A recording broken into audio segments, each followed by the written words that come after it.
So I'm Maksim. I'm a member of OCaml Security Response Team, and I'm also a software engineer at Bloomberg.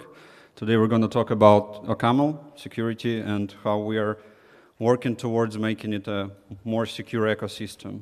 I think it's important to understand why we are doing this work and why we started recently doing that, because in my opinion, context matters.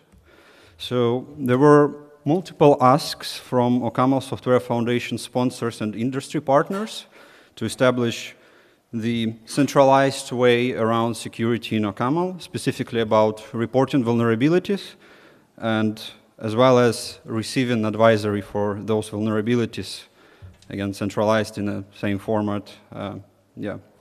And not only that, but there were numerous incidents in the industry that we probably all saw in software supply chain. Specifically, there was exec backdoor, which kind of could affect the whole Linux ecosystem. There was Shai-Hulud and PM worm, which is going through the packages, and there were multiple malicious Rust crates. I really like how they named them. There is a fastlog Rust crate, and they named it fasterlog Rust crate, so we wanted to install the faster one, and it had malicious code internally. So apart from that, there are also regulations which are catching up right now. There is European Union Cyber Resilience Act. There is also Digital Operational Resilience Act, DORA. Those regulations, I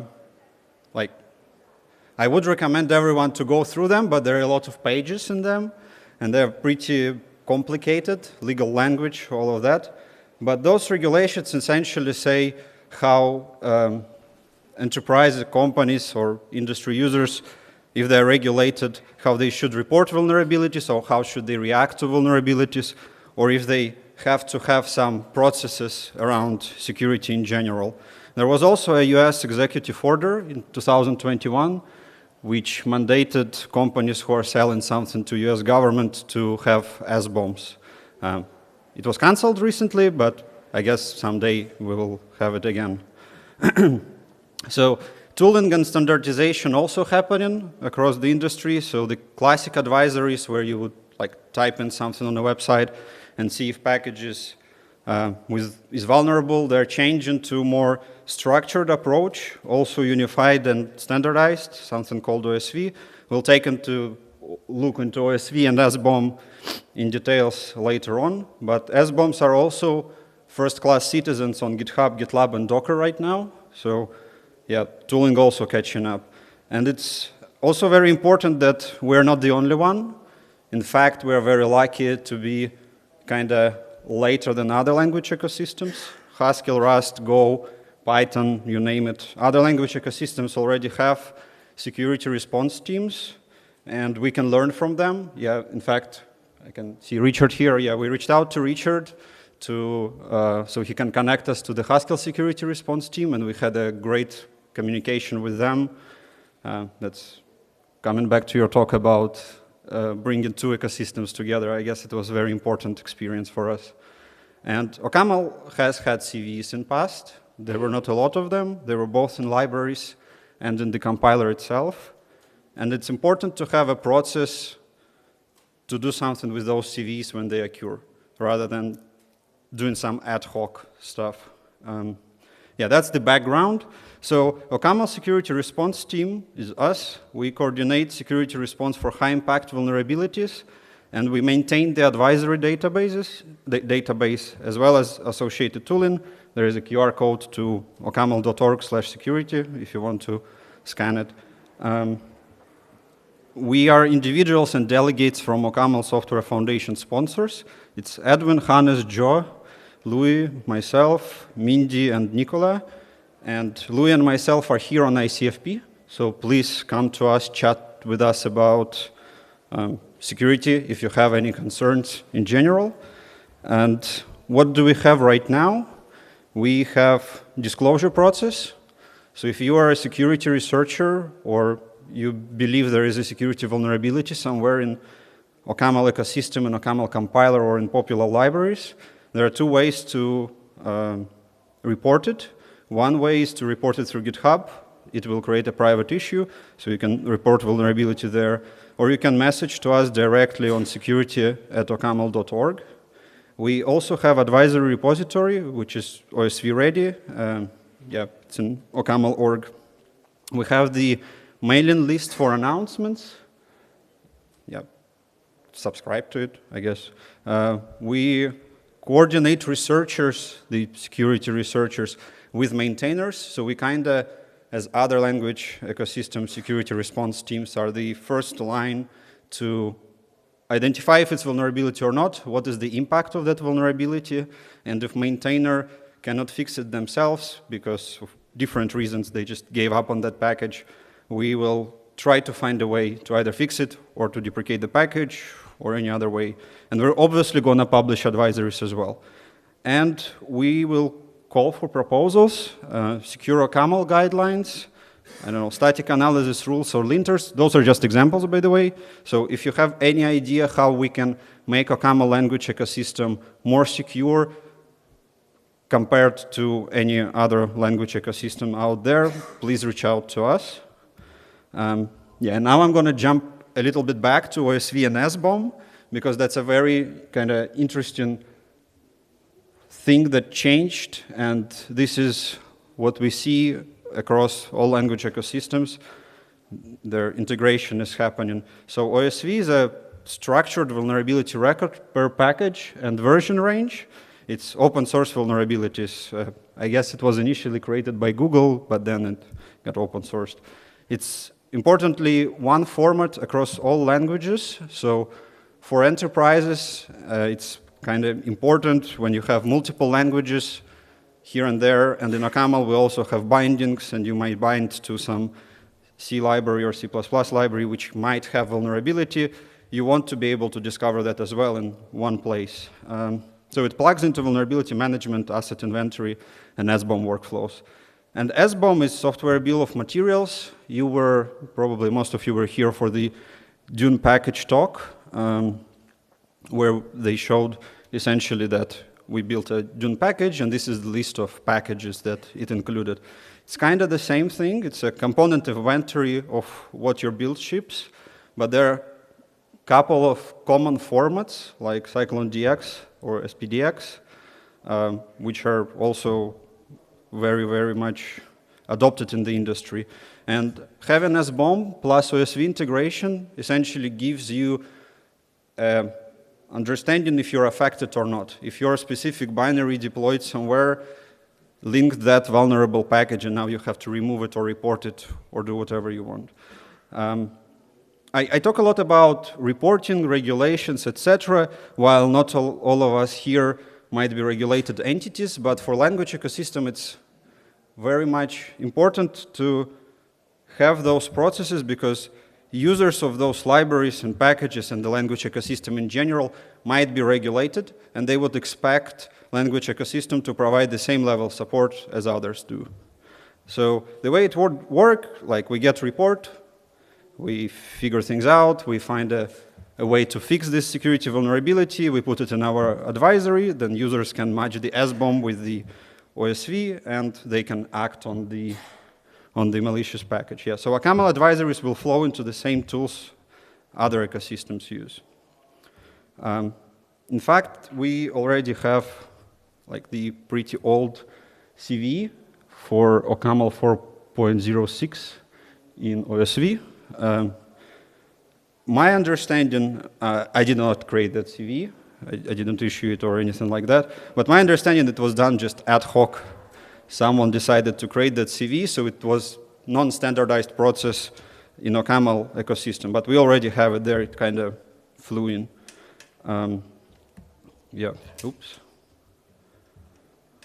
So going forward, we are planning to mature advisory database and OSV. We're also planning to publish secure OCaml guidelines for people who are just coming into the OCaml, as well as the security MD guidelines for maintainers. SBOM and package URL mapping prototype is also something on our radar. We didn't really research how it can be done right now, and security team is fairly small, so if your company or yourself have any idea how this can be done, please do reach out to us. Security team has a dedicated budget from OCaml Software Foundation, like it's completely dedicated. So it is possible that security team would like to sponsor your work to have SBOM support in OCaml. PURL is essentially the also standardized format for package URLs, which is also adopted by other language ecosystems.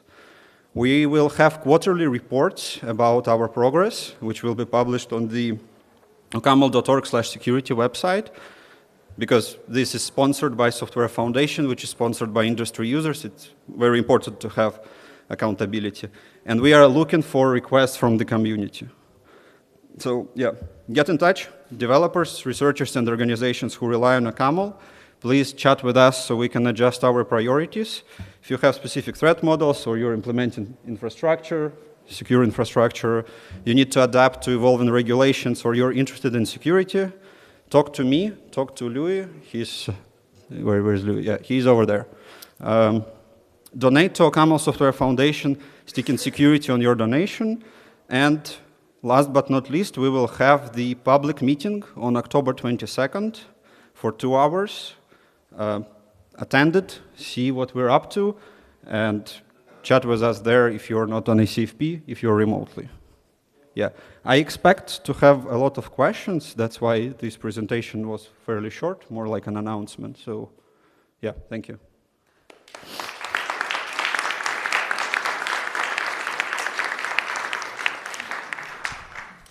Okay, we have ample time for questions. My expectation was wrong, I guess. It's all right. Please come up to the... Thanks for the talk. It's really interesting. I was wondering how these CVs work where you're using the OPAM DEPEX mechanism. So so the XZ vulnerability was in a C library, I believe. Yep. What would happen in the OCaml ecosystem in that scenario?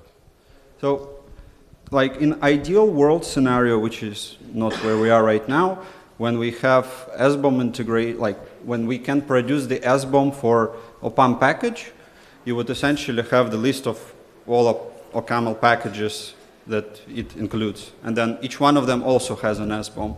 And then at some point of time, you would, like recursively going down transitively, you will have the XZ with a specific version. And then you can check it out in OSV if it's vulnerable or not. So this is how, this is how the kind of enterprise systems work. You build something on top of SBOMs and OSV. Right, okay, but we would need versions to the DEPEX there. Yep. Okay, yep. right. Yep. And I'm just going to keep asking questions. Come on, go ahead. Ready. This would be the same for vendor dependencies from other ecosystems, right? I'm aware of some projects that use Rust libraries. Yeah, I believe so. Okay.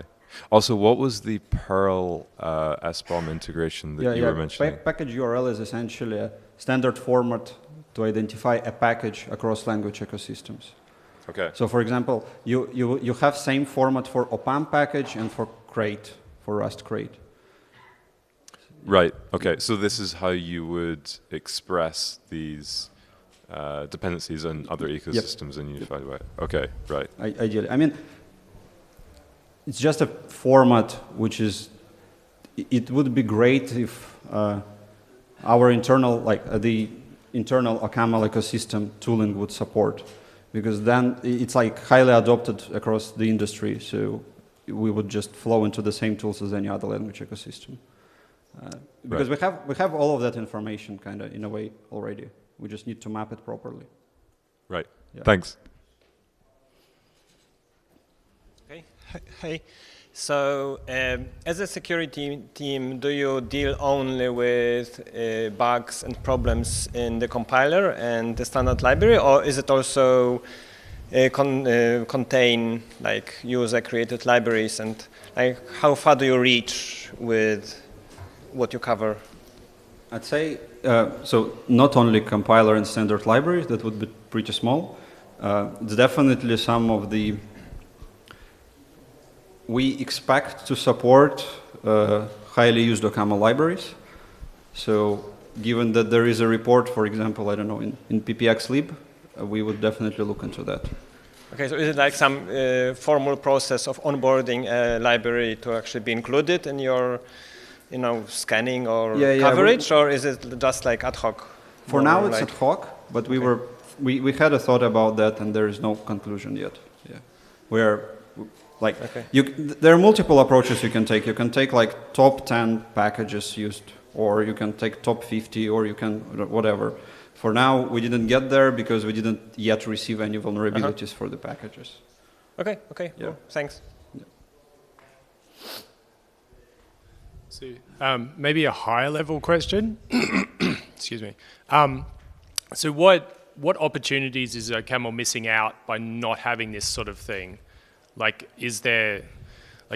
are you aware of specific places that you can't deploy OCaml because it doesn't have SBOM or this sort of? I mean, technically, if companies providing service to United States government before 2024, according to regulations, they had to generate SBOM themselves.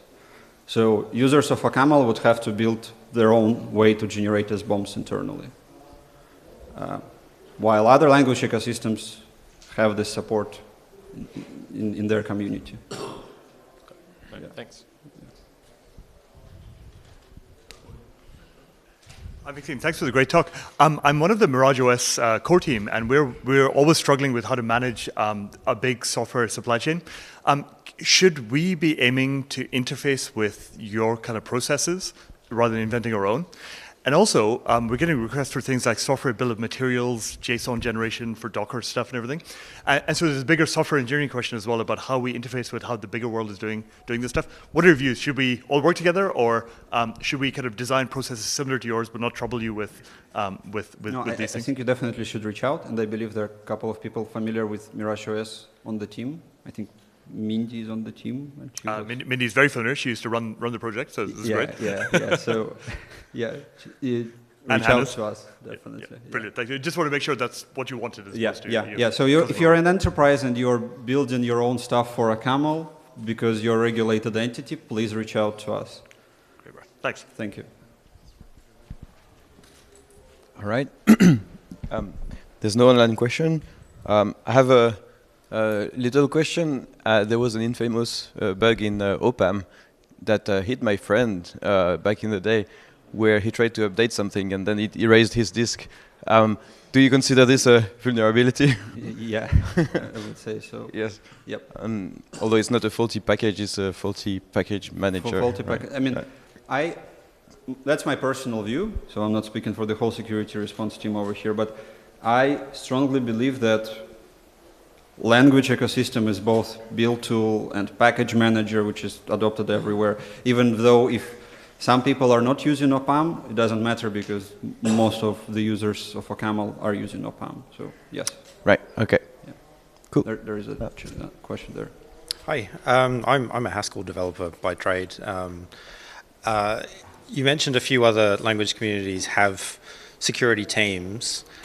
Is there any effort for those teams to work together on, obviously the specifics of vulnerabilities are different, but the processes, there is a lot to be learned between the different languages. Are you guys reaching out to, I don't know, all sorts of other teams? I've just been talking to Fraser Tweedale, who heads the Haskell security team, saying this is a very relevant talk to him.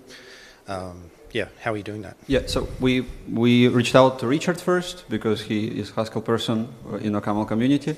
So and then Richard connected us with Fraser, and we had a chat with Haskell security team. And in fact, we were looking into the tooling that they already have for generation of OSV format for Hackage, as well as PURLs. So we were looking to reuse that tooling, but it's at this point of time it's pretty Haskell specific. But we are definitely looking how we can kind of share all of those things, at least between those two ecosystems. I strongly believe that we have to reach out to Rust as well and to other ecosystems more. There is also something called OpenSSF, which is an Open Software Foundation, and they publish a lot of, maybe I even can open the website. Open Source Security Foundation. They are the members of Linux Foundation, and they publish a lot of information about the software supply chain vulnerabilities, etc. So while we are not members of that thing, due to different reasons, we are in talks with OCaml Software Foundation if we can become a members of OpenSSF.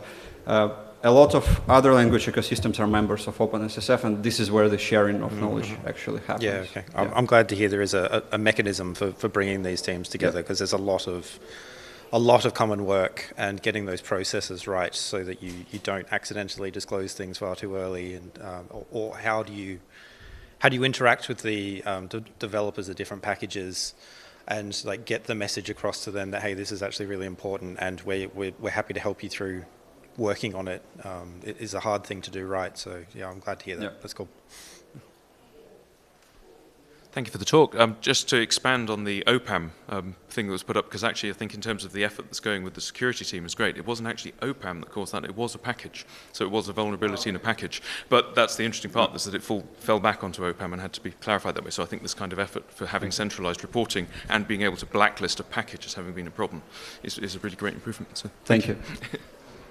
In that case, we added sandboxing in OPAM in response we fixed both, indeed, yeah. So it feels like we need a conversation about what do we add to our tools in response to what you need as well. Yeah. So what else do we do, to make our tools even more secure? Yeah. So it'd be great to get feature requests from you as well. All right. Okay. So if there's no further question, we have a break of 10 minutes before the next talk. Thank you. Yeah.